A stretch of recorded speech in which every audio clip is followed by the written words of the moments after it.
What's up, everybody? Welcome back to The Pulse. Today, we're here to have a blast discussing all things Halloween. In this episode, we're digging up some local events, dressing up in our coolest costume suggestions, and treating you to tricks for staying safe. And we've buried some indoor Halloween entertainment ideas in there as well, if you decide to avoid the hordes. So let's get started. You guys out in Vancouver are familiar with Fright Nights that takes place at the PNE. I don't know much about it, but in my research, it seems like it's absolutely terrifying. And they recommend that if you're under 13 or over 65 to avoid. I have been to Fright Nights several times, but I like spooky things, and I think it's a lot of fun. And also, as an actor, I see a lot of the people in costumes as other actors. And so that's also helpful. Yeah. And makes it a lot more fun, I think, for me. One thing that I have found very frustrating is, like the first time I went, it was mostly actors in the haunted houses. Mm-hmm. And they've been bringing in more and more animatronics. Okay. Oh. Which is an auditory sensory issue for me, because they let off all sorts of weird sounds that are not okay. And so that is my biggest warning. If you do like spooky things, but cannot handle the mechanical sounds of the animatronics, maybe go do the rides, but avoid the actual haunted houses just for that reason. Okay. So, yes, if you love to be scared, check it out. If not, must pass. I would be a must pass on that one. But not only that, I'm seeing that the tickets are not cheap for this event. $52 right now. Is your cheapest ticket right now. And as you get closer to the event, it's worse. Get in there, because it's only going to go up from there. It's between 52 and 62. If you have an Access 2 card and somebody willing to split the cost with you, it is then half price. Hey, rock and roll. There's an idea. For both of you. And then let's head over to Calgary for Pumpkins After Dark at Canada Olympic Park. I checked this one out online. The pictures are really, really cool. So it's a huge outdoor event with over 10,000 hand-carved pumpkins. There's music, special effects, all kinds of like goodies and treats and stuff. Pumpkin carving demonstrations. But because it's called Pumpkins After Dark, it's in the evening, so it's between 7 p.m. and 11 p.m. for all ages. And that one is definitely affordable, running from $15.95 to $18.95, depending on your age. And then, like every city's got their haunted houses, their Halloween parties, their mall crawls, movie theaters have special showings, that kind of thing. And those are always really exciting. But I want to throw it over to you guys to talk about costumes.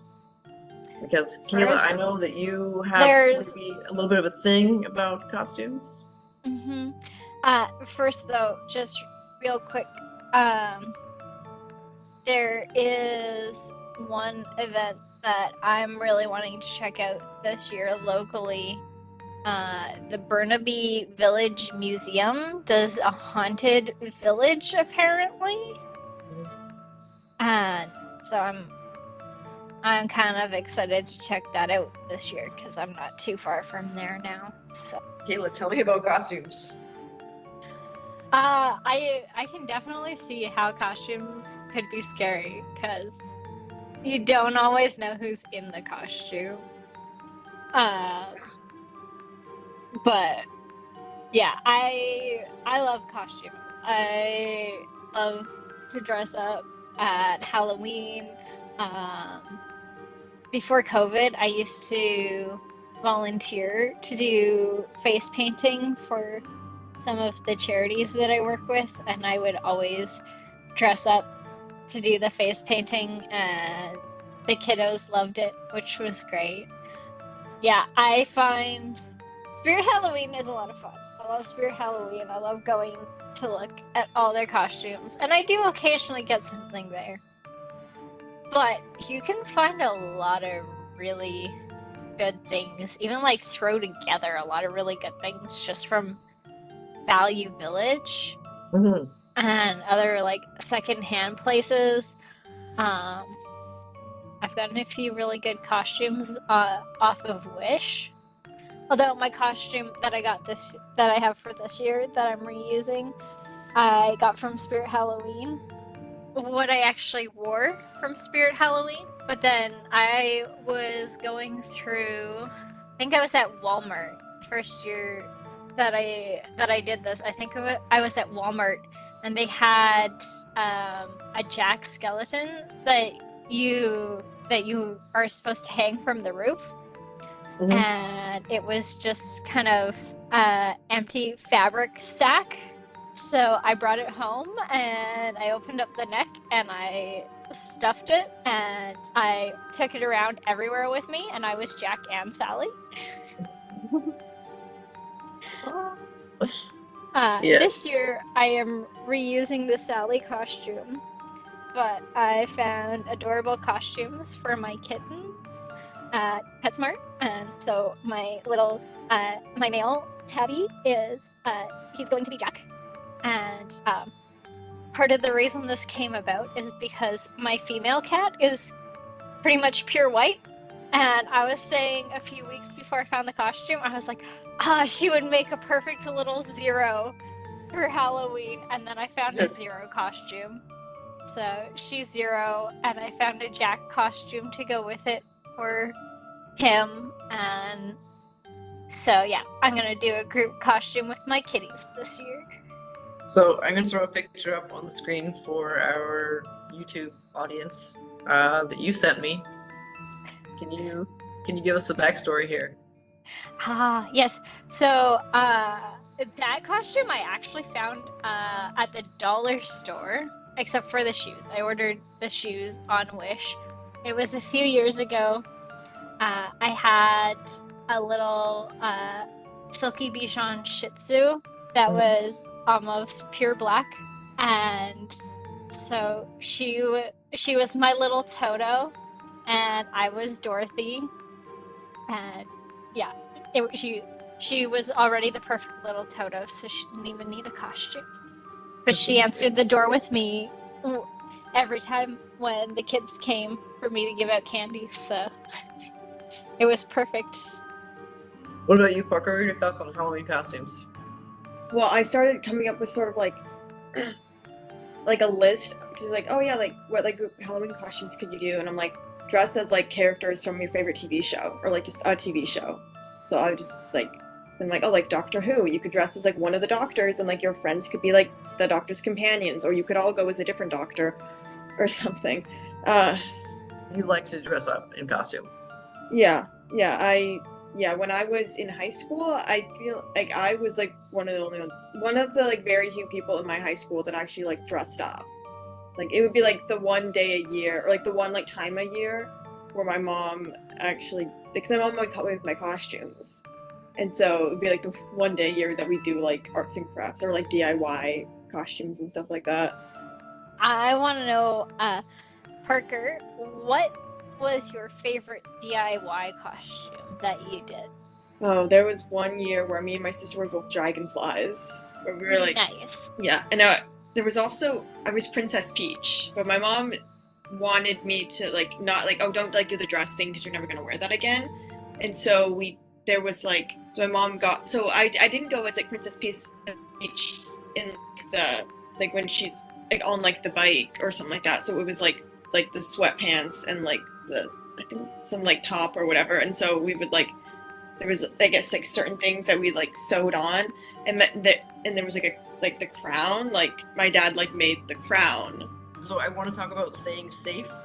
Using LED candles in your jack-o'-lanterns instead of fire, actual flame, much safer. Making sure that when you, I mean, a lot of these are gonna go, without saying, but we're gonna say them anyway. So wearing brightly colored costumes and accessories, obviously, this is the safest way to go. You don't want to think that you're gonna be safe out there at night all by yourself, dressed as the Grim Reaper, because you're not. There's a lot better. There's a lot better ways you can do that, and still be cool and have a cool costume going on. Watching for allergies for different foods and things, and even things like textures, or some people have allergies to adhesive. So if they were to put a fake mustache on, you want to watch for that type of thing as well.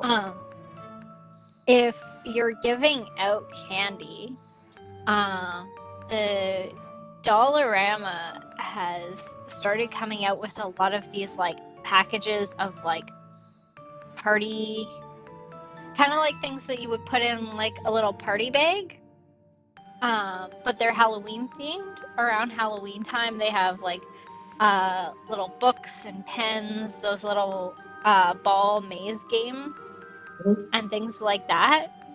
So a couple years ago I bought a whole bunch of them and just put together little packs for kids who have allergies, because sometimes they're not going to be able to eat anything that's in your bowl.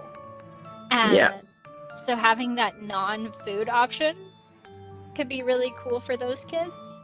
Yeah. And it's something that doesn't go bad, so you can keep it and keep giving it out for years if it doesn't go. Yes. So when we talk about preparing for trick-or-treaters, that's definitely something that we would want to think about as well. Okay. Make sure that someone knows where you're going, and what you're dressing as. Because if you run into trouble, it's going to be helpful for someone to know that you're dressed as someone who's supposed to be covered in blood, or whatever the costume is. And also to plan for getting home safe from whatever activity that you're doing, whether it be a ride with a friend, or taking an Uber, or you plan to walk but you're meeting somebody.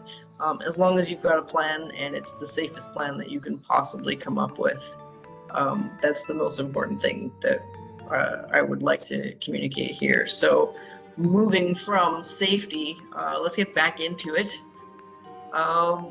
Yes, allergies can kill a party, so preparing for those trick-or-treaters in the safest way possible is definitely a good idea. So many different things you can do.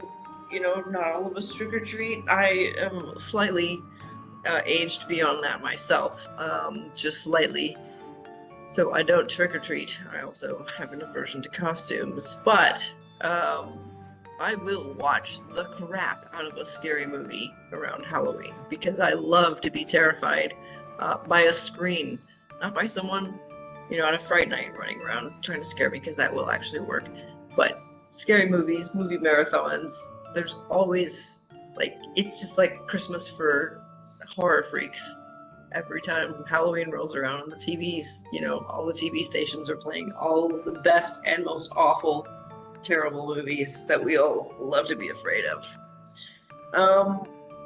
Something that I did this year with my nephew was I bought a Halloween style gingerbread house, and we did some haunted house decorating, which that's pretty cool. And then you can decorate your actual house too. You can make your space look spooky if you need it to look spooky, or if you want it to look spooky.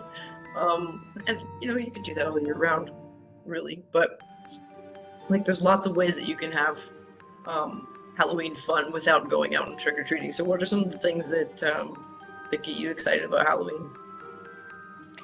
Well, I love giving out candy and seeing all the little kids in their costumes. It's great. But this year, also, the weekend before, we're going to have a few friends over, and everybody's going to do bring a spooky themed treat, or an October themed treat. So I'm making a pumpkin loaf with a cheesecake center. And I was like, oh, what spooky treat am I gonna do? And I looked up Halloween treats, and I was like, you know, none of the spooky ones really appeal to me, but this sounds great. So yeah, everybody's gonna bring like a little spooky treat or October themed treat, and we're just gonna hang out and watch a spooky movie. We haven't decided which one yet, but Like the queer youth drop-in that I go to is gonna, because I go there on Fridays, and so they're gonna have like a spooky movie playing, but then they're also gonna have like a more like kid-friendly movie playing in like a different room, because the age group is like 14 to 25, but also not everyone likes scary things. It's like in the community building. It's like Q Community. Community in Vancouver. Yep. And it's a queer drop-in center, and they are doing a Halloween movie night. That's amazing. Yeah.